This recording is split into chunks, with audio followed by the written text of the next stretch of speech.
नमस्कार दोस्तों, इन्फोवाटिका में आपका बहुत बहुत स्वागत है। आज इस वीडियो में हम आपके लिए लेके आए हैं इम्पॉर्टेंट क्वेश्चंस, इस सीरीज़ का सेकंड पार्ट। इससे पहले हम फर्स्ट पार्ट को डिस्कस कर चुके हैं जिसमें हमने इम्पॉर्टेंट क्वेश्चंस को डिस्कस किया था। तो ये है इसका सेकंड पार्ट और आगे ये सीरीज़ कंटिन्यू होती रहेगी। इससे पहले आपने हमारे चैनल को सब्सक्राइब नहीं किया है या आप इस चैनल को पहली बार देख रहे हैं तो इस चैनल को सब्सक्राइब करिए और बेल आइकन ज़रूर प्रेस करिए ताकि आगे की नोटिफिकेशंस आपको मिलती रहें। आप मुझसे सोशल मीडिया पे जुड़ना चाहते हैं तो आप मुझे यहाँ फॉलो कर सकते हैं और इस वीडियो की PDF टेलीग्राम से जाके डाउनलोड कर सकते हैं। Let's start the video. आज का हमारा फर्स्ट क्वेश्चन है, हाल ही में खबरों में रहा हैदराबाद घोषणा पत्र किससे संबंधित है? तो इसमें ऑप्शंस दिए गए हैं, तो इसका सही आंसर है ई गवर्नेंस। हैदराबाद घोषणा पत्र ई गवर्नेंस से संबंधित है। ये हैदराबाद घोषणा पत्र है क्या?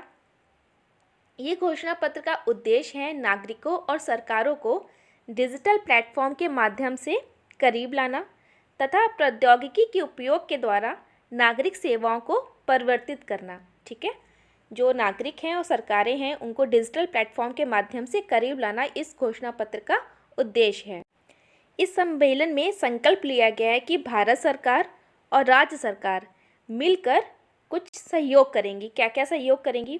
जैसे आधार, UPI, डिजीलॉकर, उमंग, ई हस्ताक्षर और सहमति रूपरेखा सहित इंडिया स्टैक की कलाकृतियों का लाभ उठाकर प्रौद्योगिकी के उपयोग के माध्यम से नागरिक सेवाओं में बदलाव, ऐसा भारत सरकार और राज्य सरकार ने संकल्प लिया है। ठीक है, तो ये हो गई घोषणा पत्र की बात। सेकंड क्वेश्चन है हमारा, प्रारंभ शिखर सम्मेलन निम्नलिखित में से किससे संबंधित है? तो इसका राइट आंसर है अंतर्राष्ट्रीय स्तर पर स्टार्टअप पारिस्थितिकी तंत्र, इससे प्रारंभ शिखर सम्मेलन रिलेटेड है, संबंधित है। ठीक है, ये प्रारंभ शिखर सम्मेलन का उद्देश्य क्या है? इसका उद्देश्य है दुनिया भर के स्टार्टअप और युवा विचारों को नए नवाचारों व आविष्कारों को एक साथ आने के लिए एक मंच प्रदान करना। ठीक है, ये एक मंच प्रदान करेगा जिसमें क्या होगा, दुनिया भर के जो स्टार्टअप हैं और जो यूथ है, जो युवा के विचार हैं, उनको इस मंच के थ्रू एक आविष्कारों के लिए उनको प्लेटफॉर्म मिलेगा। ठीक है, शिखर सम्मेलन का आयोजन वाणिज्य और उद्योग मंत्रालय के तहत उद्योग तथा आंतरिक व्यापार संवर्धन विभाग द्वारा किया जाता है। ये इम्पॉर्टेंट है, कभी कभी पूछ लेते हैं कि इस सम्मेलन को कौन सा डिपार्टमेंट द्वारा लॉन्च किया जाता है। ठीक है, तीसरा क्वेश्चन है हमारा, निम्नलिखित कथनों पर विचार कीजिए।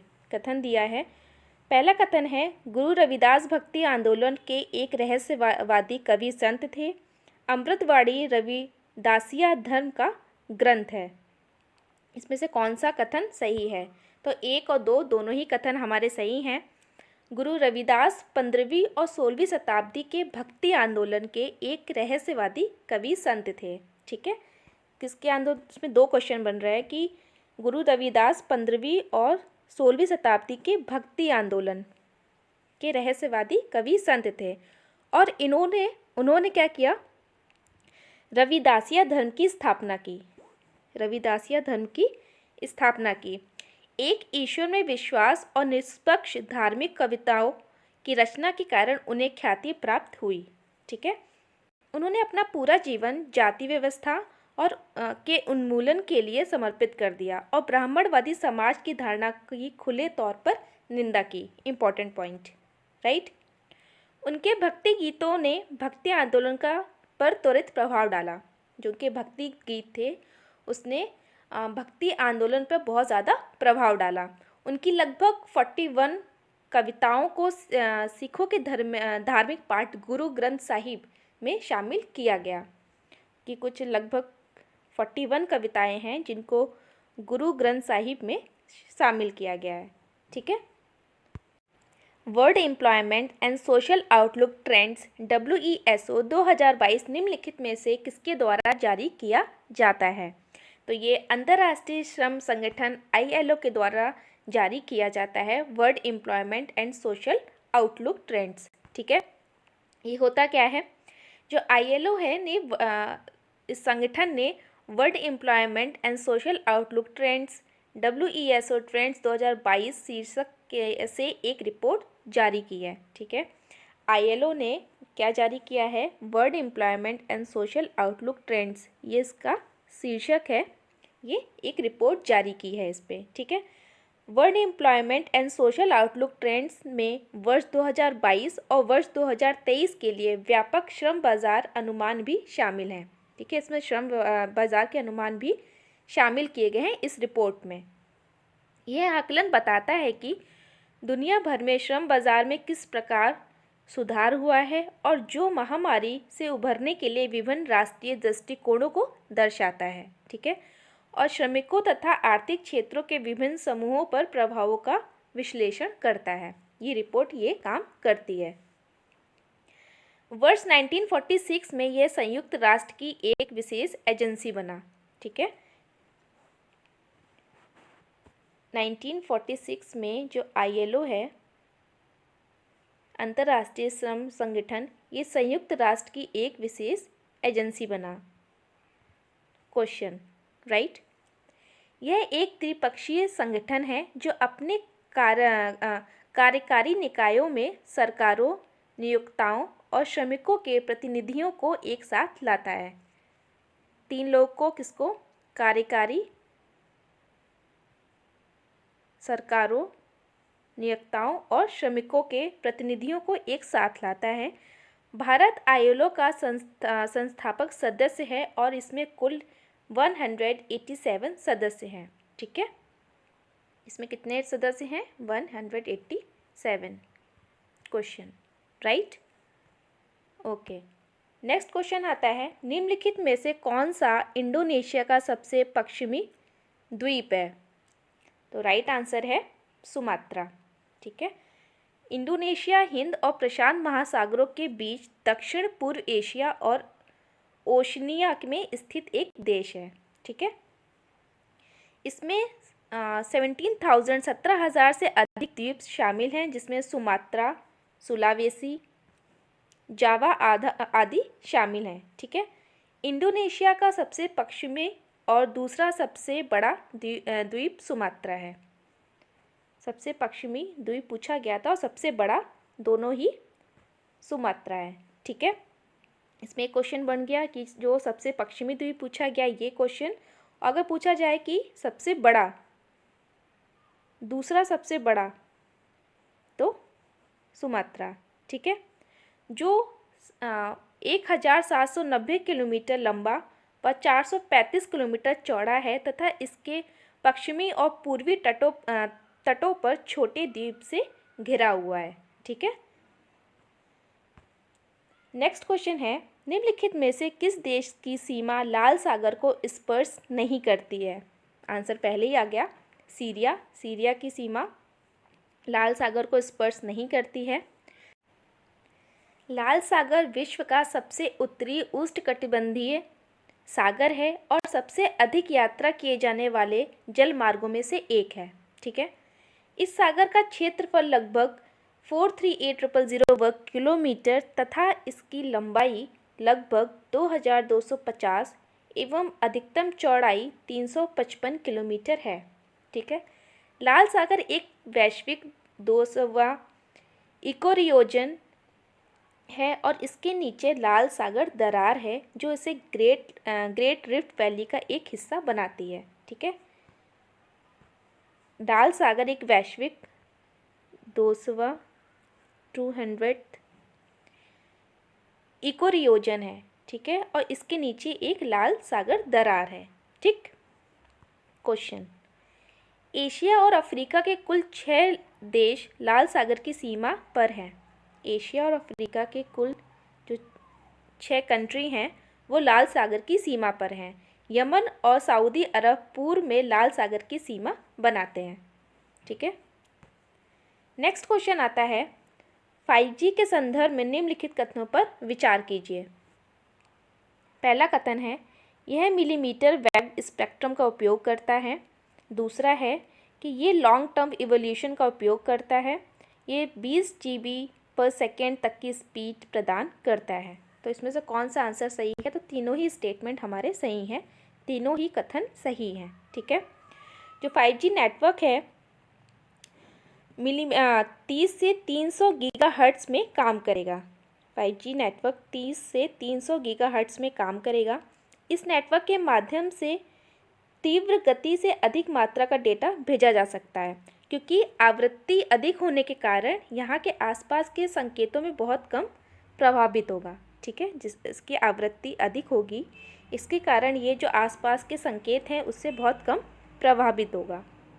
जो इंटरनेट की स्पीड है वो 5G में हाई बैंड स्पेक्ट्रम में इंटरनेट की स्पीड को 20 Gbps प्रति सेकेंड गीगाबिट्स दर्ज किया गया है, जबकि 4G में 1 Gbps होती है। ठीक है, 5G में कितनी है? 20 Gbps एंड 4G में 1 Gbps होती है, तो बहुत डिफरेंस है। 5G नेटवर्क में डाउनलोडिंग जो डाउनलिंक है की स्पीड है वो है 20 Gbps और जो अपलिंक की स्पीड है वो है 10। ठीक है। नेक्स्ट क्वेश्चन है, हाल ही में खबरों में रहा सारथी ऐप किससे संबंधित है? जो सारथी ऐप है ये संबंधित है प्रतिभूति बाजार से। ठीक है, इसका राइट आंसर है प्रतिभूति बाजार, इससे संबंधित है।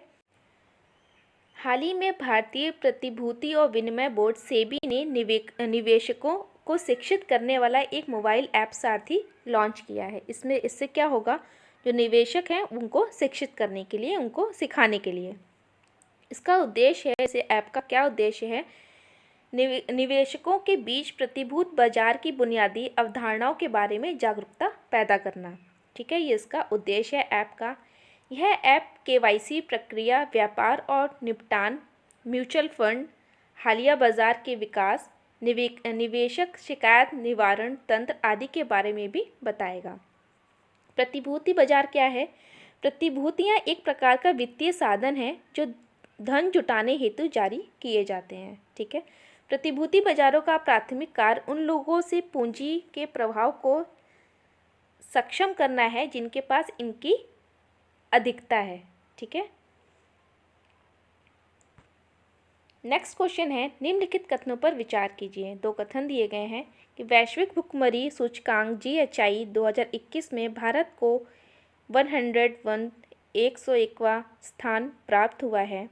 वैश्विक भुखमरी सूचकांक UNDP द्वारा प्रकाशित किया जाता है। तो इसमें से कौन सा कथन सही है? तो केवल पहला वाला कथन हमारा सही है, दूसरा कथन सही नहीं है। ठीक है। वैश्विक, क्षेत्रीय और देश के स्तर पर भूख को व्यापक रूप से मापना और ट्रैक करना। इसका जो GHI वैश्विक भुखमरी सूचकांक का उद्देश्य क्या है कि वैश्विक, क्षेत्रीय और देश के स्तर पर भूख को व्यापक रूप से मापना और ट्रैक करना इसका उद्देश्य है। ठीक है। इसकी गणना 4 संकेतों में के आधार पर की जाती है। कौन कौन से संकेत हैं? अल्प पोषण, चाइल्ड वेस्टिंग, चाइल्ड स्टंटिंग, बाल मृत्यु दर। ठीक है। जो अल्प पोषण है उसमें क्या हमारे पैरामीटर्स होते हैं, क्या लिया जाता है? अपर्याप्त कैलोरी सेवन वाली जनसंख्या जो आती है वो अल्प पोषण में आती है। ठीक है। जो चाइल्ड वेस्टिंग है उसमें 5 साल से कम उम्र के बच्चों का हिस्सा, जो 5 साल के कम उम्र के बच्चे हैं वो आते हैं, उसमें क्या होता है? जिनका वजन उनकी ऊंचाई के हिसाब से कम है, यह तीव्र कुपोषण को दर्शाता है। ठीक है। चाइल्ड स्टंटिंग में क्या आता है? 5 साल से कम उम्र वाले बच्चे जिनका वजन उनकी उम्र के हिसाब से कम है, यह कुपोषण को दर्शाता है। ठीक है। दोनों में डिफरेंस क्या है कि चाइल्ड वेस्टिंग में क्या है कि 5 साल के कम उम्र के बच्चे जिनका वजन उनकी ऊंचाई के हिसाब से कम है, और चाइल्ड स्टंटिंग में क्या है कि उनका वजन उनके वजन की उम्र के हिसाब से कम है। ठीक है। यह कुपोषण को दर्शाता है।